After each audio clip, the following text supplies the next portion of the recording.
So, hi and welcome to Solistics podcast and YouTube channel. This is the second episode that I am creating, and I thought what better way than to invite my best friend, Mr. Nicholas Culkin, on to have a little chat with me. You've been through quite a bit, so I thought you'd be the perfect guest. Welcome. It's great to be here, Georgia. I've got to admit, it's an absolute pleasure and an honour to be on your second episode. It really is. There's no other better person, really, was there, to kickstart this series off? No, not really. No, I'm loving what you're doing and what you're starting off here, and it's a pleasure to be part of it and to watch you grow and watch your journey unfold as I have done over the last few years. It's been a ride. Well. So I guess for people that don't know you, you've lived quite a life, and you started off in the world of professional sports. So you were a goalie for Man United, played with Becks, kind of a big deal. Yes, that is true. That is factual. So how was that? How was the world of professional sports? Well, that was my first ever proper job, if you can call it that. All the way back I became a professional footballer in 1995. That's the year I did sign for Man United. When I was 7,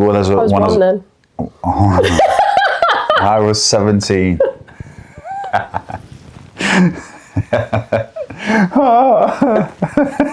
You don't look a day over 30, babe. I don't feel it either. And that's where it all started for me in terms of the football journey, achieving something that I wanted to achieve from a very young age. From the age of 8, I set out to be a professional footballer, and I managed to achieve that really early on at the biggest club in the world, which is some achievement. Oh, 100%. Just to even have Man United be interested in you is an achievement, but to have them want to sign you and then go and sign you, it's what dreams are made of, that. So, obviously, as a kid, Man United was the goal. Were you into believing, manifesting, kind of that positive mindset? All I knew then, I'd never even heard of the word manifested until even a few years ago. All I knew back then was, that's another story. All I knew back then was, if I worked as hard as I possibly could, and my dream was to play for Man United and be a professional footballer, I would have a good chance of achieving that. That's all I knew, and that's all I did.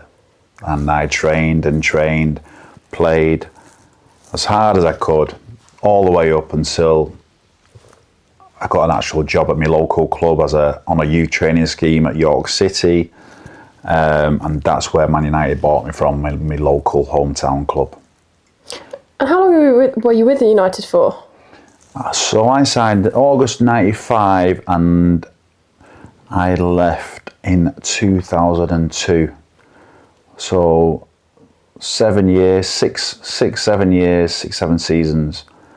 And I could have stayed another season. They offered me another 1 year deal. But I decided to move down south to Queen's Park Rangers on a 3-year deal, just for a bit more security and try and start playing more first team football. What was it like being under Fergie? Brilliant. I had some great times, some tough times, don't get me wrong. I had a lot of rollerkins. I knew when I stepped out of line. I was never an angel, really.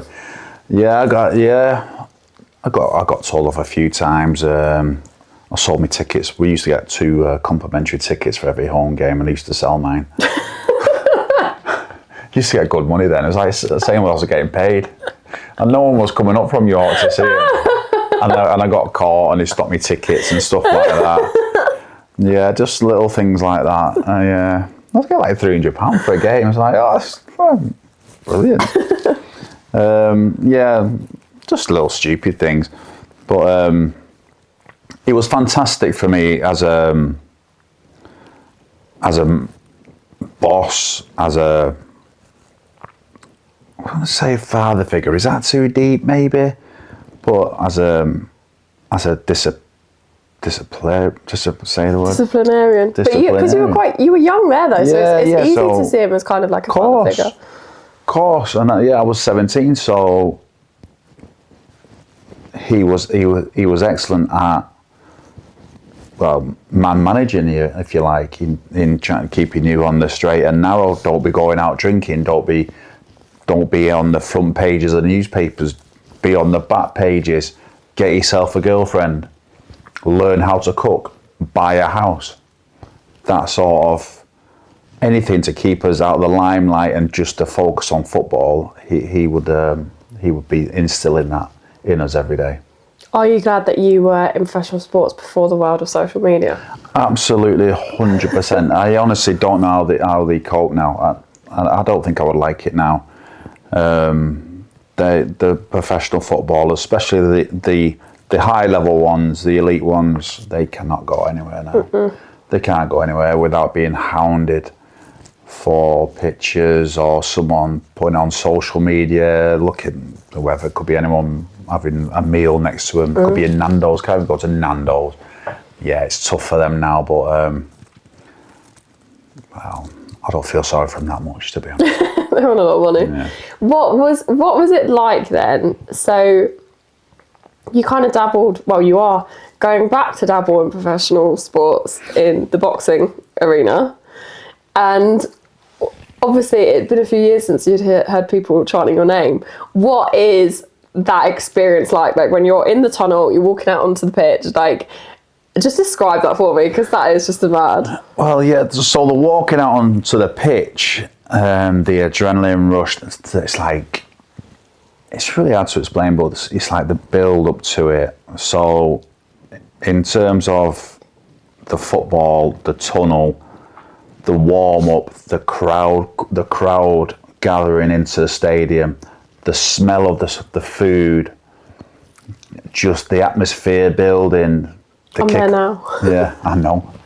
This is where your head got. Well, this is where my head went, and then obviously we've got our tactics. We know the team. We know what we've got to do. We know who we're playing against, and then obviously stood in the tunnel, especially if you've got a full house. I mean, I remember time, probably my favourite game really that I played in, and the biggest experience was at Old Trafford in front of 55,000. It was a Munich Memorial remembrance game, and we're playing against a World 11, so all these world stars came over. Oh wow! Like Eric Cantona was playing for them, Brian Robson. I know they're legends, and I was playing for the first team, so I was playing with Beck Scholesy, Giggsy. Oh, just cash. I know. Cash. I know, yeah. All the big stars, if you like, and Peter Schmeichel was injured at the time. That's why I got my opportunity. And I remember just stood there thinking in the tunnel, and at Old Trafford you walk down, and you see the pitch first, and then as you walk down, you look up onto the pitch, and you just see people, a sea of red, and it's I can feel it now, hair standing up on the back of my neck now. It's a beautiful experience, and the adrenaline starts to pump then, and you're walking out and there's the singing songs, and it was beautiful. So yeah, an amazing experience. But I got that every time. That was just probably one of my favourite games, but every time I walked out in the tunnel, any build up for any game, I loved it. I loved that feeling, and I searched for it after I came out of football. I still searched for it. I searched for it in the wrong way, in terms of in terms of alcohol. But yeah. So, but the boxing thing, which I did this year, the white collar event, and that was me again searching for that adrenaline rush again. Never done it before in my life, so learning a new discipline, a new skill which I loved, got myself into really good shape. Really enjoyed the training for it, and then the fight night came, and then the similar build up. Not as exciting, a lot more nerves this time because there's a little bit of an unknown thing going on, but not quite the adrenaline rush what I expected, but nonetheless it was a beautiful experience. Enough that you're doing it again. Yeah. Yeah, because I don't remember it. I don't remember the boxing at all, because I was just like, I was in a bit of a lost world, to be fair. I felt, and that was a difficult one, because it's a different experience, because I'm on my own. I am lonely. There's no one can help me. And I couldn't hear a thing. I know you were saying, like, people, I heard the chants. I was screaming so loud. I know. And I love that. And I thank you for that, Georgia. I do. And I remember hearing everyone as I walked into the ring. But once I got into the ring, I felt like I was in a bit of a graveyard. It was a very lonely place where it's sink or swim time. So. And you want to do it again? Like, you're not selling it to me. I know. I know, and yeah, we start the training on Monday, and we go again. But this time, I'll know what to expect. I know what the training's all about. I know what the fight night's all about. I know how to prepare better. I've learned the skill. Smash it. Yeah, so I'm looking forward to it. See, I signed up to do it, and then I was like, I actually don't want to get hit, so I failed. Yeah, well, try and not get hit. That's it. I'm not quick. No. I'm not that agile. No, I'm not. So this is the thing, that you had the euphoria with the football. Do you miss it? I miss the football. I never really felt like I got over football. and again, the alcohol tells a story in that, but I just felt like I was told I couldn't continue with my knee. I had a bad knee injury. I was never going to get better. It was a cartilage injury, a really awkward injury, in fact, back then, because we're talking 2005, 2006, when that happened. And before I knew it, you just cast out of it. You just cast out of this bubble. Football is a bubble. A bubble, it is. I don't care what anyone says, it's just a nonsense bubble. And just cast into the real world, and it's all. I didn't know what to do. I had no life skills, I had no education, because growing up, like I said right at the start, all I did was train. Professional football in my head. That's what I'm going to be. That's what I'm going to be. That's what I'm going to be. And so I came out of it into the real world with absolutely no skills. And there was no support or anything? There was not really. Well, I went to see the PFA, which is the Players Football Association, which is like the Players Union. I went to see him about a week after I retired to say, what do I do now? I was lost. I was only 26. I can't imagine that. I know. I know. I think with horrible. With sports, like, because it's such a euphoric thing and you train so hard, and then suddenly it's like, it's over. And especially if you have an injury or something where you're not prepared for it, I can't imagine what that's like. It's horrible. And obviously I never hit the big time like they hit the big time now, where the one contract could sort them out for life. One contract could be worth 2, 3, 4 million. I missed that boat, just, unfortunately. But I went could have been filming this in Bali. I know.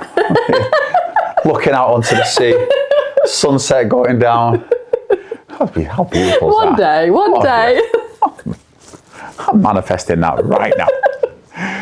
Part 2, Nick Culkin. Part 2 in Bali. Part 2. Manifested this from part 1. Look what happens when you manifest. I think that's a really good thing. I think so. Okay, that's a good challenge. Okay, anyway, go back. Yeah. So I went to see the PFA, and they just said, "Oh yeah, Nick, I'm sorry you." I remember this meeting so well. Sorry, you've had to retire, but yeah, what do you want to do now? I said, I don't know. I have no idea what I'm going to do. They said, "Oh, we can put you on a driving instructor's course, and you'd be fully qualified in 6 weeks, and teach people how to drive." I looked at him and went, What? And that was basically it. I walked out of the office, and my money lasted about 8 months, something like that. And then I ended up getting a job driving steel around the UK. You've never told me that, really? Yeah, it's only 12. I only did it for 12 months. Oh my God. Driving steel to like oil rigs and stuff like that. So to the wherever, then they took them to the oil rigs. Doing things like that, only for like 12 months, and then didn't like that really at all. And then I fell into the gardening world. How did you fall into the gardening world? Well, a friend of mine had set his own business up, and he'd been doing really well. He'd grown it really quick, and he said, "Well, just come and help me for a few days." And we got on really well. We grew it together, and we worked together for a good 4 or 5 years. I really enjoyed it early on. It was good working outside. Yeah. Enjoyed the gardening. We had a good little business going, and then I decided to branch out and set up on my own. Nice. And he supported it, to be fair. I bought a gardening round off him. And we still speak today. He's great. Oh, that's beautiful. So entrepreneurial. Yeah, well, yeah. You think so, wouldn't you? So, okay, so obviously we've kind of done the backstory a bit. We've painted the picture. Let's get nitty gritty here.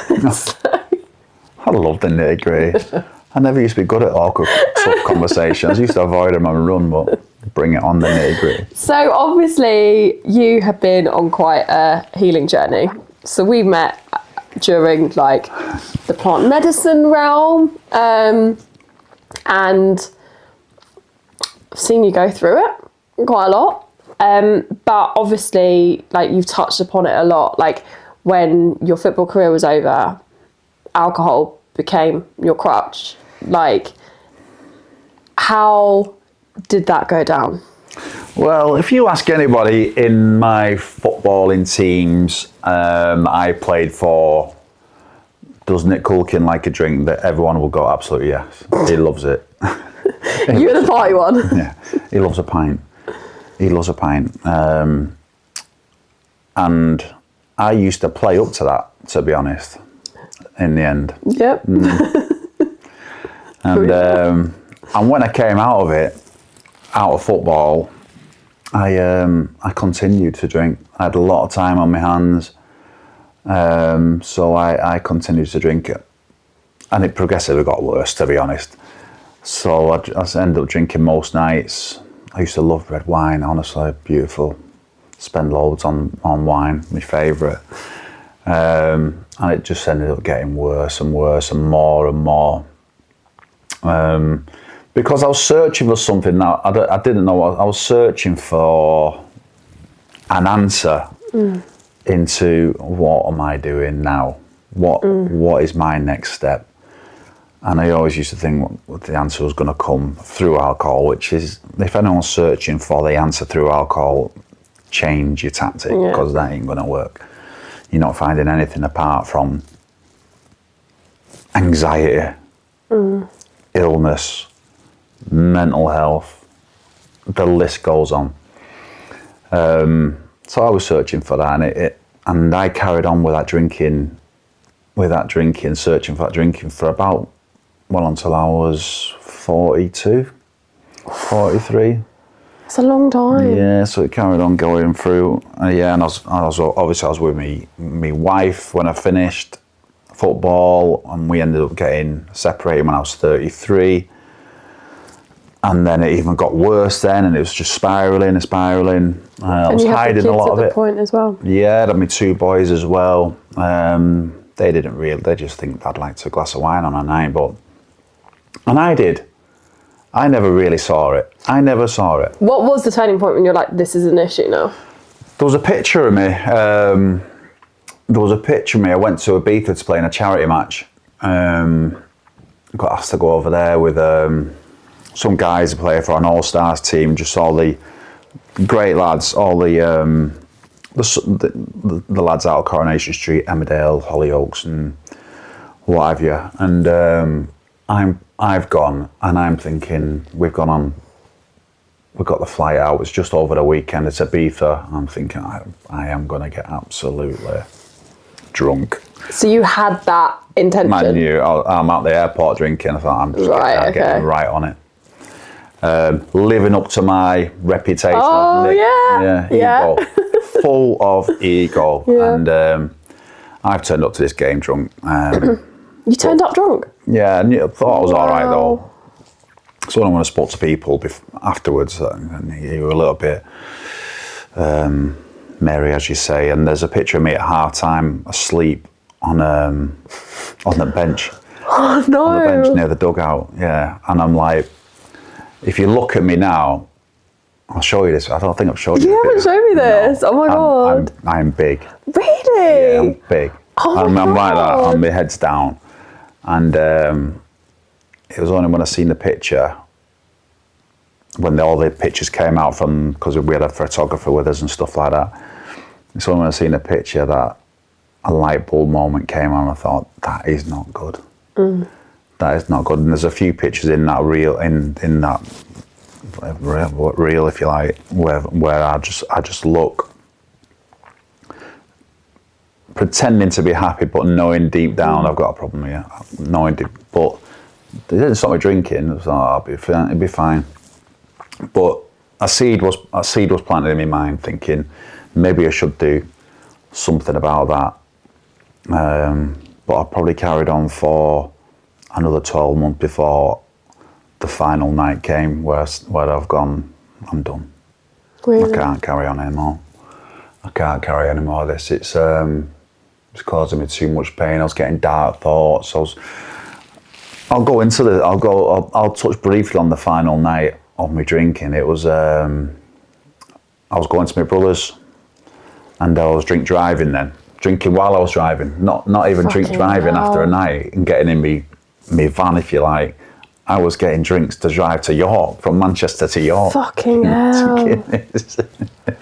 Oh my god, Nick. And I got 8 cans of Guinness from Manchester and did my usual hiding them. This is like 1 o'clock in the afternoon.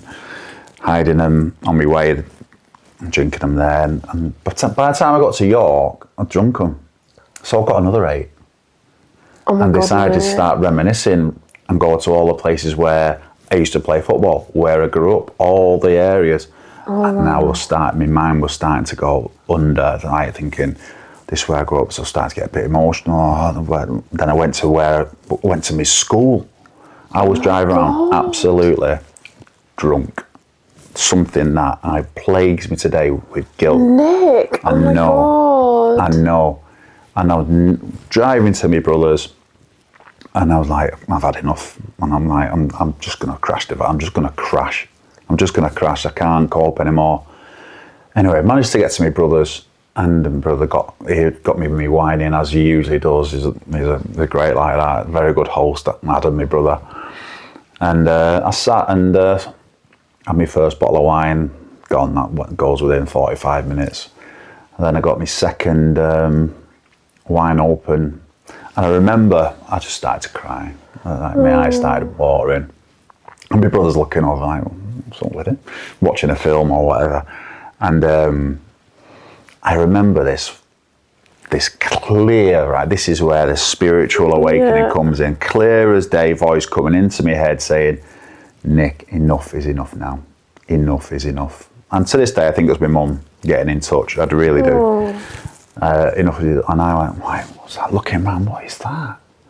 What is that? And it was so clear, enough is enough. I put my wine down. I said to my brother, I'm going to bed. I woke up the next morning. I said, I'm not drinking today. I'm done.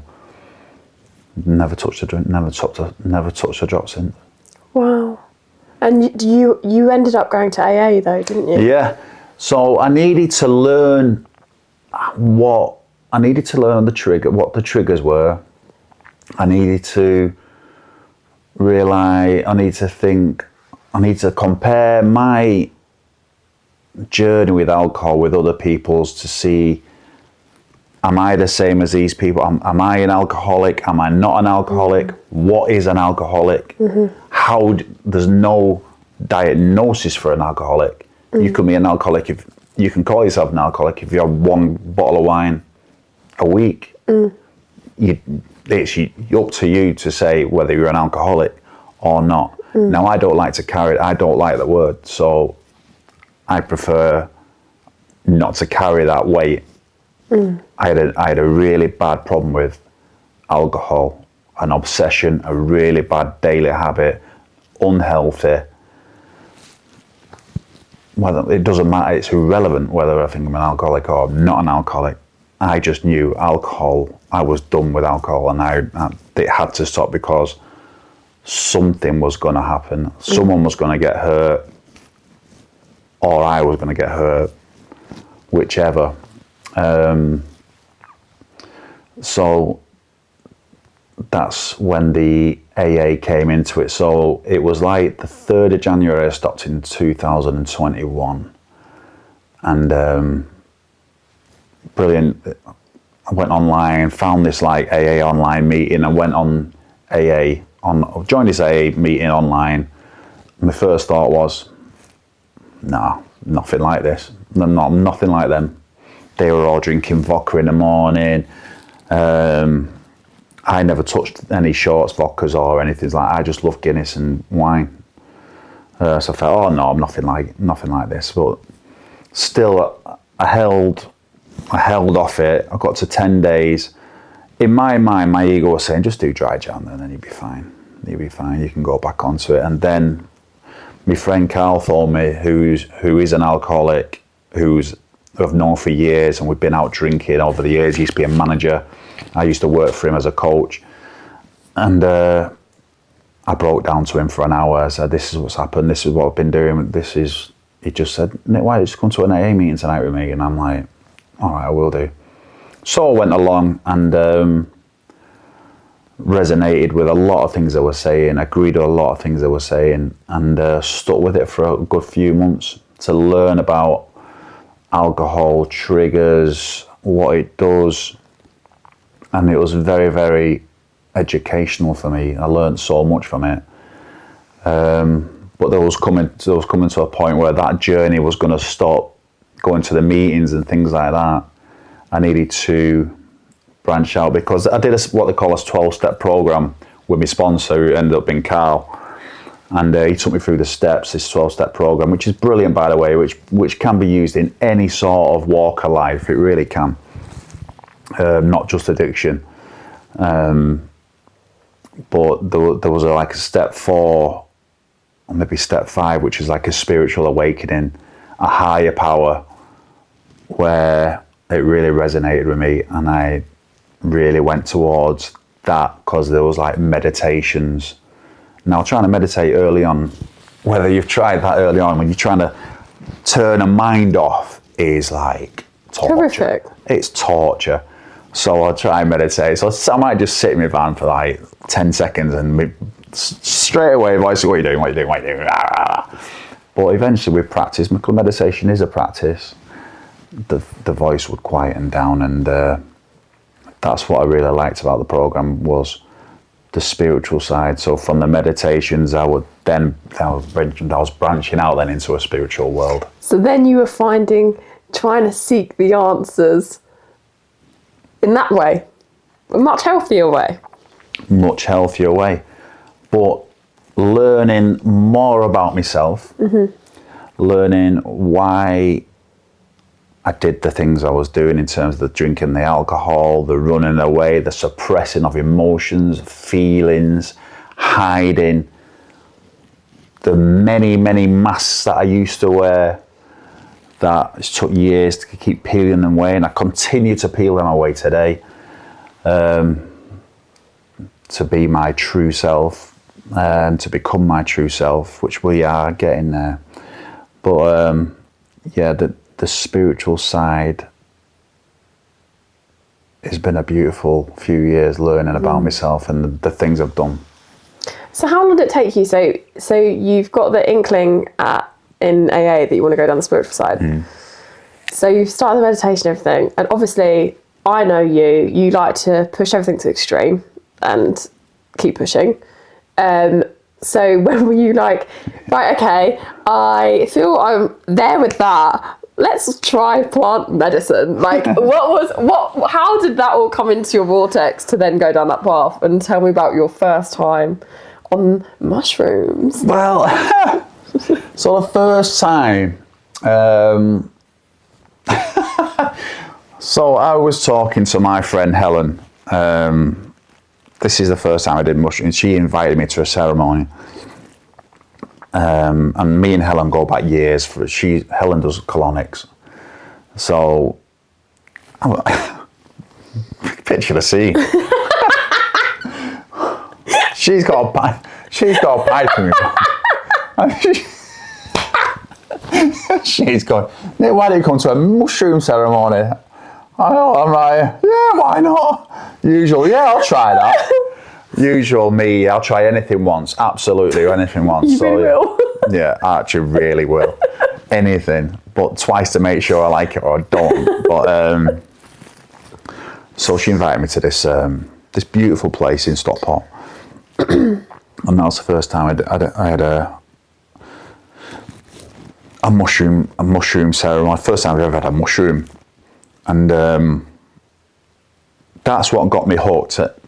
It was I didn't have a lot of mushrooms that night, but what I liked about it was the community, was the love. So beautiful. Yeah, was all the love about it, the bonding, the talking, listening to people's journeys, and I guess that's what got me into it.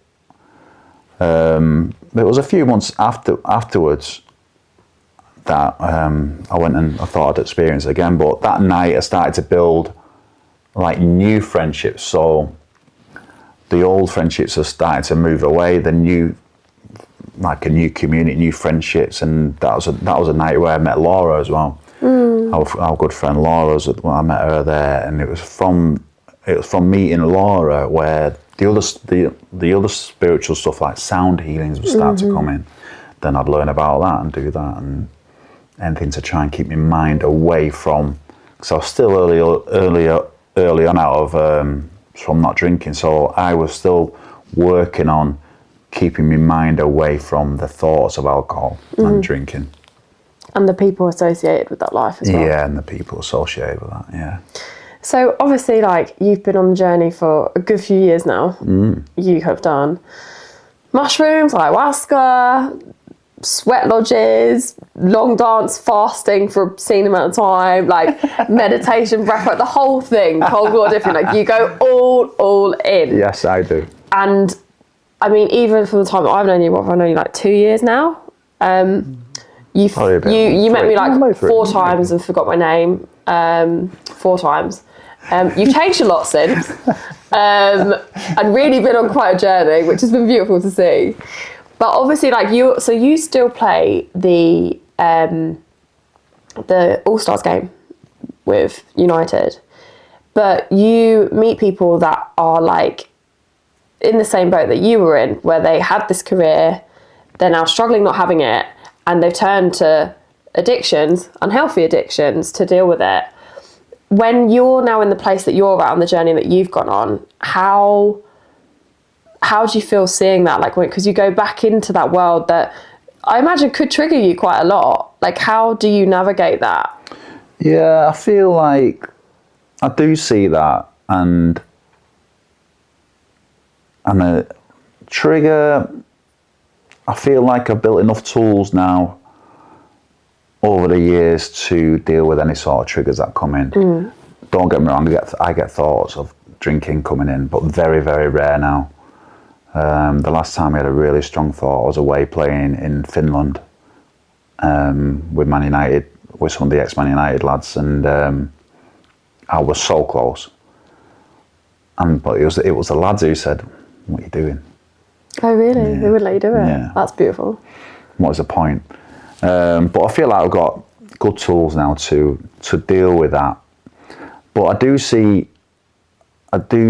not just in the teams I play with, but I do see just reading social media people struggling. And it's up to them to realise they have a problem and want to stop it. So it's like step 1 in the 12-step program. Step 1 is that you've become powerless over alcohol.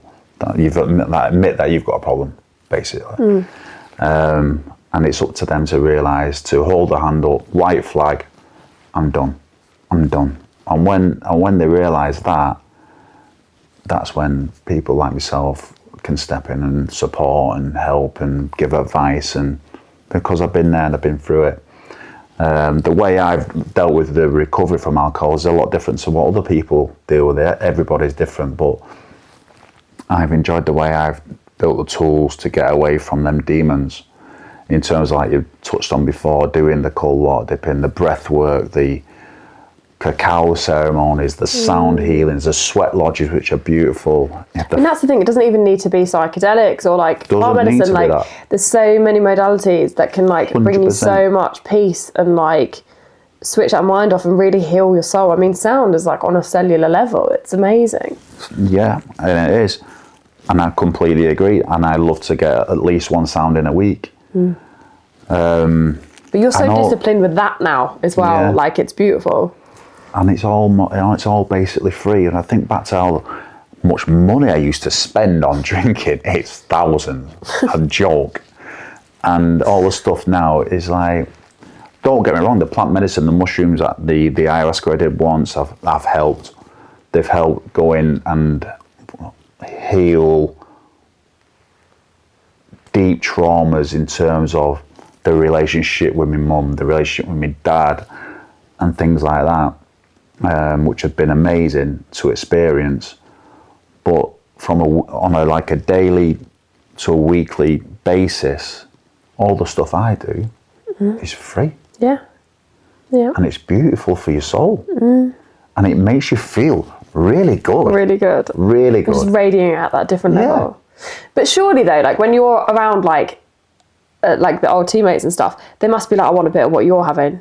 Surely they must be like the change in you. I mean, like you must just look, if you're saying like you were really big and everything, like you're a completely different man. Like they must be like, what you've been doing. Like, well, yeah. What happened on Sunday? We played on Sunday. We had an Extra United game, and I've just come out of this. I've just done this fasting cleanse.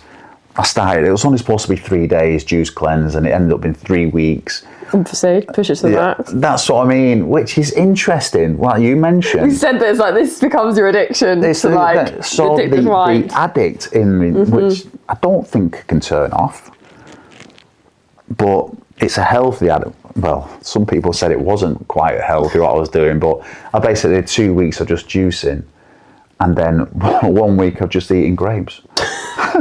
And you're a big guy, like for anyone listening, like you're like 6'3", like you're a big guy, you're a big build. Like honestly, when you told me that, I was like, what is he doing? Like, but I'm not surprised because you have to push it to the max. And I did. The long dance, 4 hours, 4 days straight, 4 days, no water, no fasting, food, dancing around fire, like as you do. Like you always have to push it.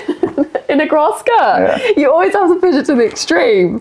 Again, trying new things, putting myself out there, getting myself out of my comfort zone to grow. Yes, love that. Because getting out of my mind, coming into my heart, that's where the magic is, Georgia. Oh yeah, it is 100%.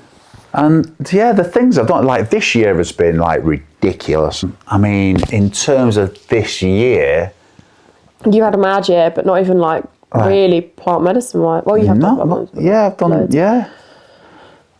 I started the year in Bali training to be a yoga teacher, beginner's yoga teacher, 200-hour program, 3 weeks, 12 hours a day. Like in Bali, a group of 35 women and 2 men. Like jackpot. Yeah. Oh yeah. Yeah, it was an interesting 3 weeks. Which was great. And then I come back from that, not being satisfied with that, and then I sign up to do a white collar boxing event. And then I do a 2 months training for that, and then a fight. And then I sign up for the long dance, which is a 4-day dry fast in the middle of a field. Like you said, dancing around a fire, which was absolutely one of the most beautiful experiences ever in terms of being, because sometimes it's difficult to just be on your own. Oh yeah. And this was silence for 4 days, no eye contact. And that I learned so much with. I really want to do a silent retreat. Yeah. Not dancing around the fire, like fasting 4 days, but I really want to do a silent retreat. How would you be quiet for 4 I really think you'll struggle. But I really wanted to do it. So I think it'll do you really good. I think it would. I think it might make me be like, come on, George. I think, just to be quiet. Sometimes that's nice, Georgia. Just be quiet and just. I'll come back. We don't have like, to speak. No, I'm zen now. I don't need to chat. Everyone be like, come on, where's the button? Come on, George, turn back on. And what happened? And then I come back, and then we did ayahuasca as well. We did the ayahuasca weekend, which was a tough weekend, but beautiful at the same time. But your last mushroom ceremony, you brought your son. How was that? Powerful. So me and my youngest son Harry, we have a bit of a disconnect that's been there for probably since me and his mum split up 10 years ago.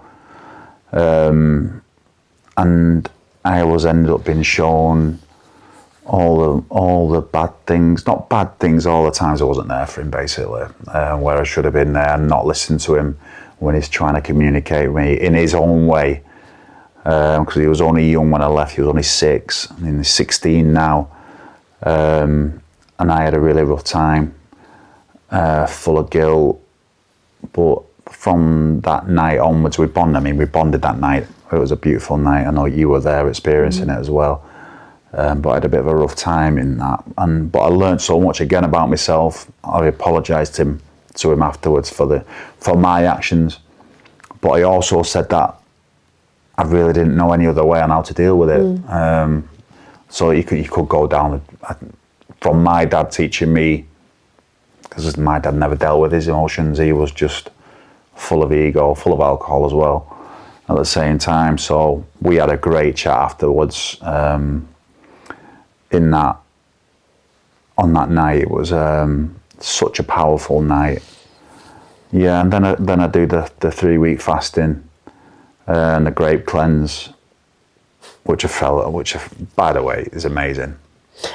I learned so much about the body. Honestly. The thing, but like you're also doing you did the screening with Ferrity, which we will get your results. So you had your like base markers, which I've just done, and found out loads that again like you're just not aware of. Yeah. And then you've gone really hard at it for 4 weeks, and now you've got your tests on.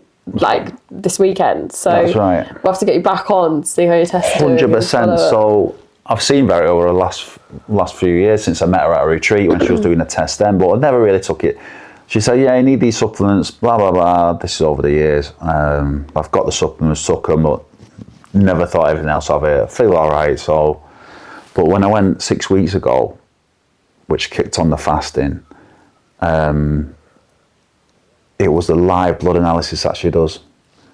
Scariest thing in that tiniest little bit of blood. Like, I'm like, so that's all in my body. Yeah, like that's all over. Yeah, and those things in my blood that she didn't even know it was. Yeah, she sent it to a doctor, and the doctor said, "I've seen that." All right.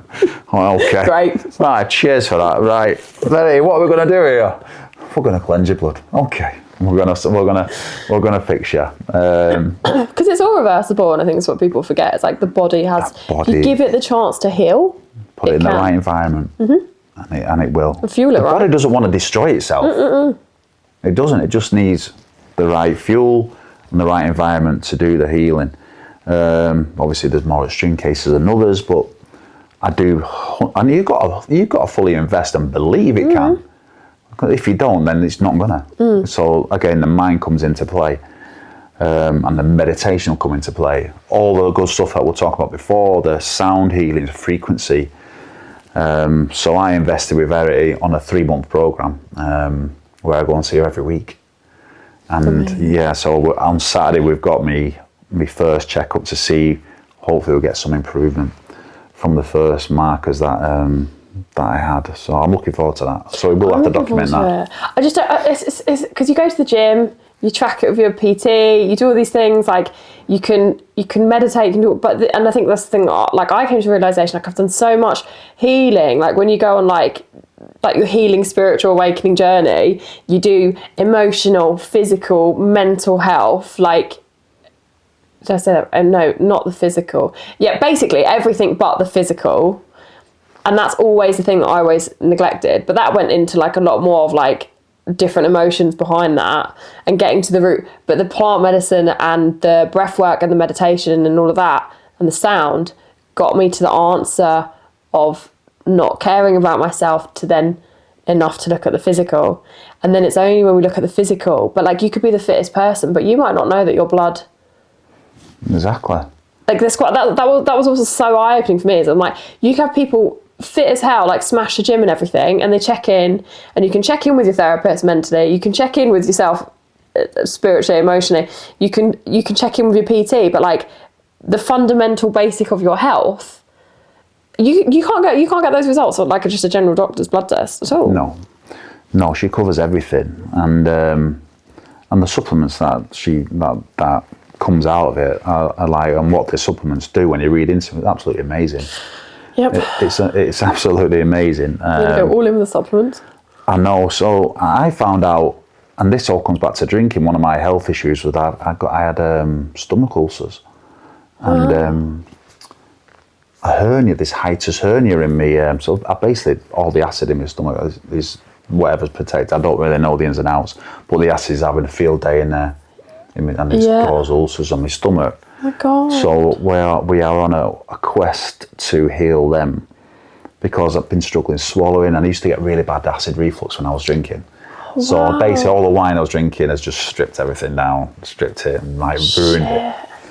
I used to struggle swallowing. Well, been struggling swallowing for years, but never thought I thought I'll get around to dealing with it another day. I'm all right. So a few weeks ago I decided to do something about that. Oh, I'm so excited! I can't wait to hear the results. We'll definitely have to and so far in the last 6 weeks, I've had no acid reflux, and I've been all right food-wise. So good. So we'll see. We haven't eaten for 3. But. Well, yeah, that's right. Yeah, I've not had no like really juicy steaks or anything like that. I just ate lettuce for 6 weeks. But yeah, we'll see. But she's brilliant. I can't recommend her enough. Okay, so we could sit here and talk for hours. And we will do another podcast episode for sure. We've obviously got to document health things. But kind of wrapping it up, what is the biggest change that you'd like to see in the professional sports arena? More openness, more support with players who are suffering with all types of mental health issues, addiction, because they're out there. There's hundreds of them who are struggling, who are so scared to say anything because it might affect their contract, might affect the way the manager, club look at them. That's so sad. Yeah, there is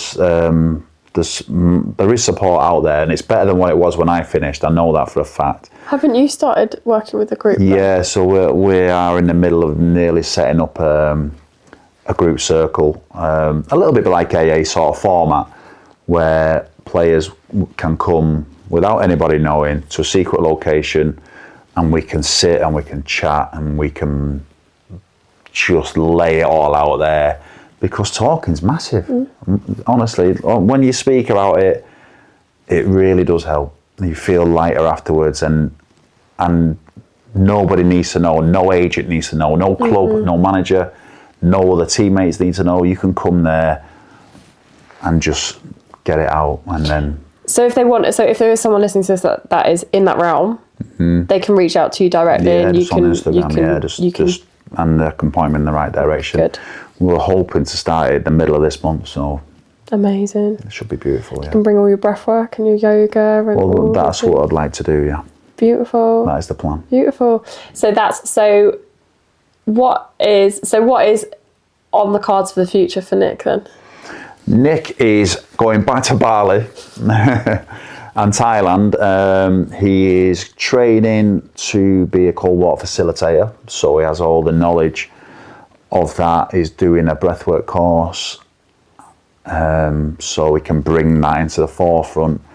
And he was looking just to collaborate with people like yourself, my good friend Laura, and other people as well to bring like just beautiful peace and high vibrational love to the world. Oh, I love that. Beautiful. And then finally, my last question, what is your top 3 tips of advice for someone listening? If they've been in a similar situation to you, or if they're experiencing the spiritual awakening, just based on like what you've gone through, what would be your biggest 3 lessons that you would like to pass on to people?